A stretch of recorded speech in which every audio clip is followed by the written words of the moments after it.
Hi, it's Orit. Welcome back to Mind Your Body. I am so excited to do this mini series here on the Mind Your Body podcast called Relationship Real Talk. I have an amazing free group on Facebook called the Lasting Love Movement, and I have gotten so many questions from the members inside about how to improve your relationship when you've experienced trauma. And how do you not bring all of that in? And so I've been doing a series, Relationship Real Talk, to answer these questions and really give a different perspective.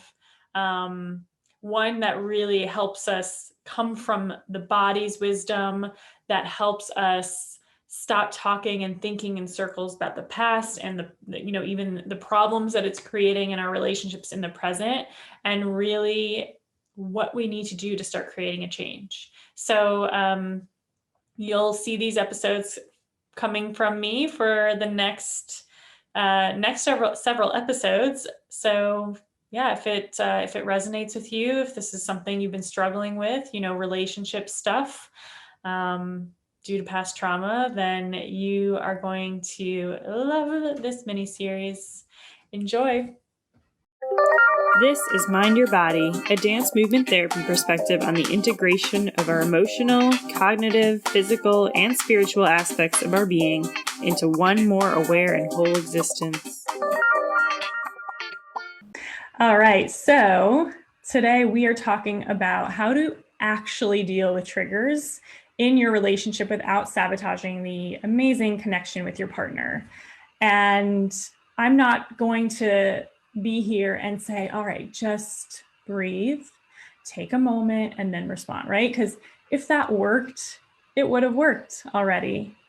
But when the nervous system hijacks the body like that, it doesn't work to pretend to be calm. Like, we actually need to have that in our bodies. So this was a huge discussion in our group this week in the Lasting Love Movement, and I would love to expand on this. The first thing that's important to know is what is actually a trigger, because the word trigger is thrown around so much these days, and it's important to know the difference between a normal emotional response in your relationship versus a trigger, a trauma trigger.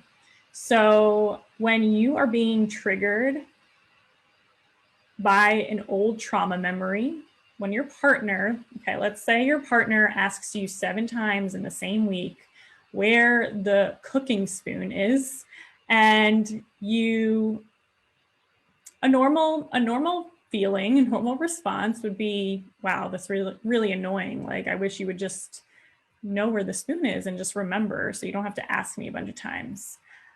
A trauma trigger is like yelling, crying. Why can't you just listen? Why don't you ever listen to me about where I'm telling you these things are, right? It's like losing your shit, out of control reactions. And it's okay to have normal frustrations with your partner, but know that the difference is when your old trauma is being triggered, there is a very different reaction happening in your brain, in your nervous system, and in your body.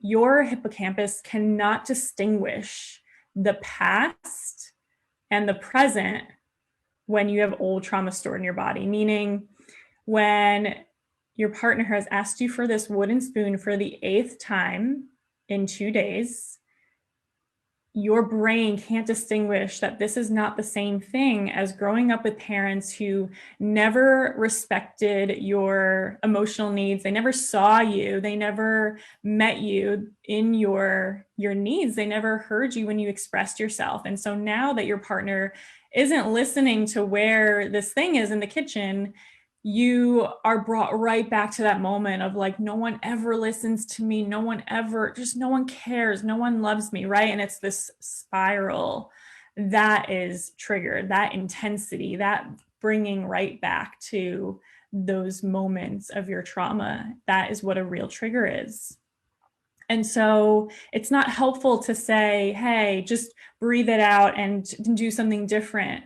because that is years and years of trauma stored in your body. And it is the way that your nervous system is now wired to react, not to, not being able to choose your response. If you were able to choose your response, yeah, you could breathe and respond differently. You could say, honey, I've told you a few times before, it's right over there, right? And you'd be like annoyed and it would be annoying, but it wouldn't be this whole big dramatic thing.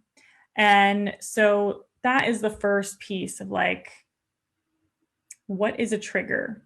Are you being triggered right now in your relationship? Or are you having normal, healthy frustrations, right? Normal emotions that come with living with a partner, being with a partner for many years. You're going to butt heads. Or are you experiencing things that make you yell, cry, shut down, get in your car and leave? Because that is a trauma trigger. So what really needs to happen? What do you really need to do? The first thing is there are some helpful tips out there, I'm sure, that you've heard and listened to, one of them being take a deep breath or tell yourself, just tell yourself in the moment, just to calm down, not to relax, right? They've either been helpful for you before and now it's like, this doesn't work anymore. Or maybe you've even practiced a script of like, what do you want to say? Like, what are you going to say next?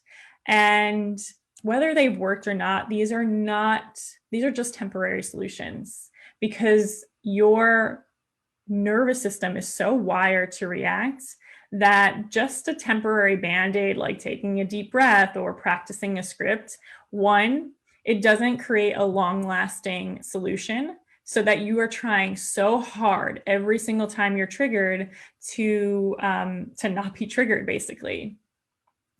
And two, no matter what kind of words you say, like you can have the best scripts from the best communication experts out there, but communication is 93% nonverbal.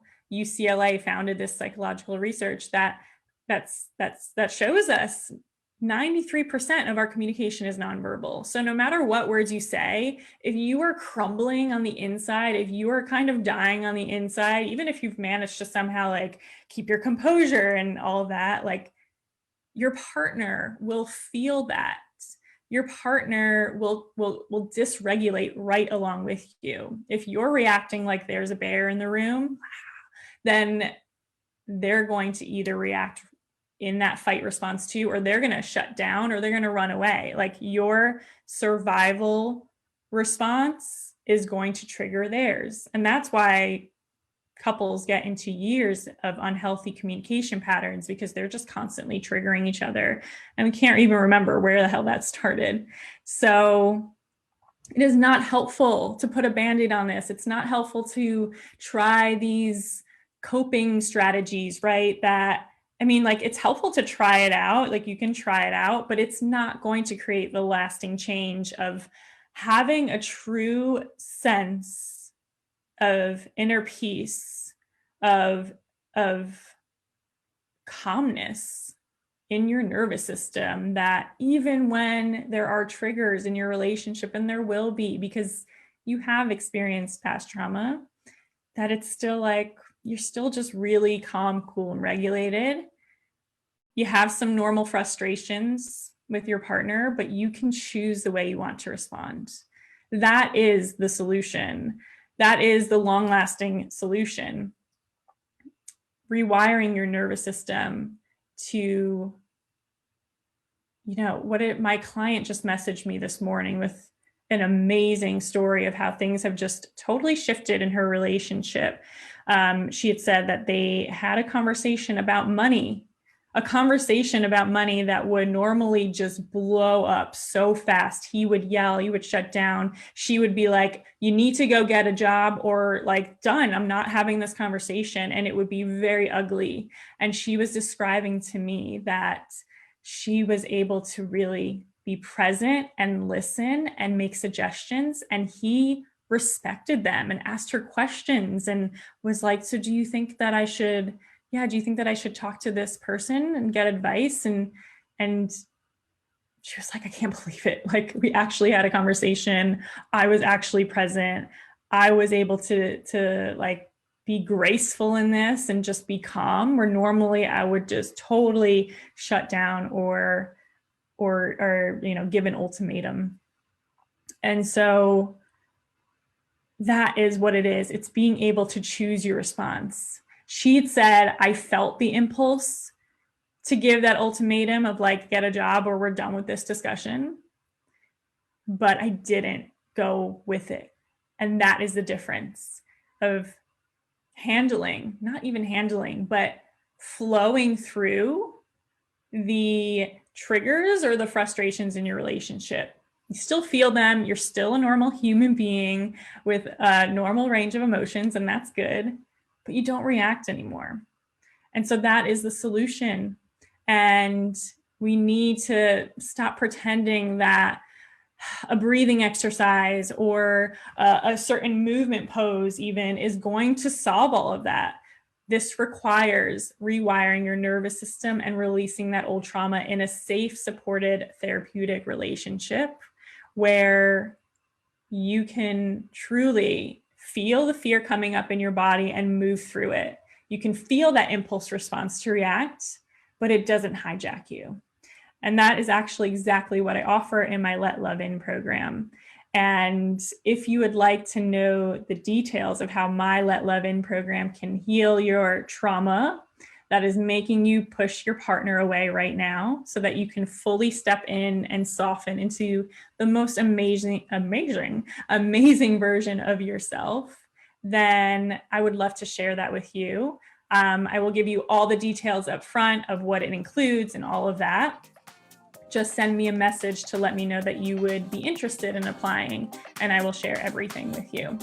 And then if it feels like a good fit, we can make it happen. All right, so I hope this was helpful for you. And I hope you know that you deserve to be able to let healthy, lasting love in. Bye.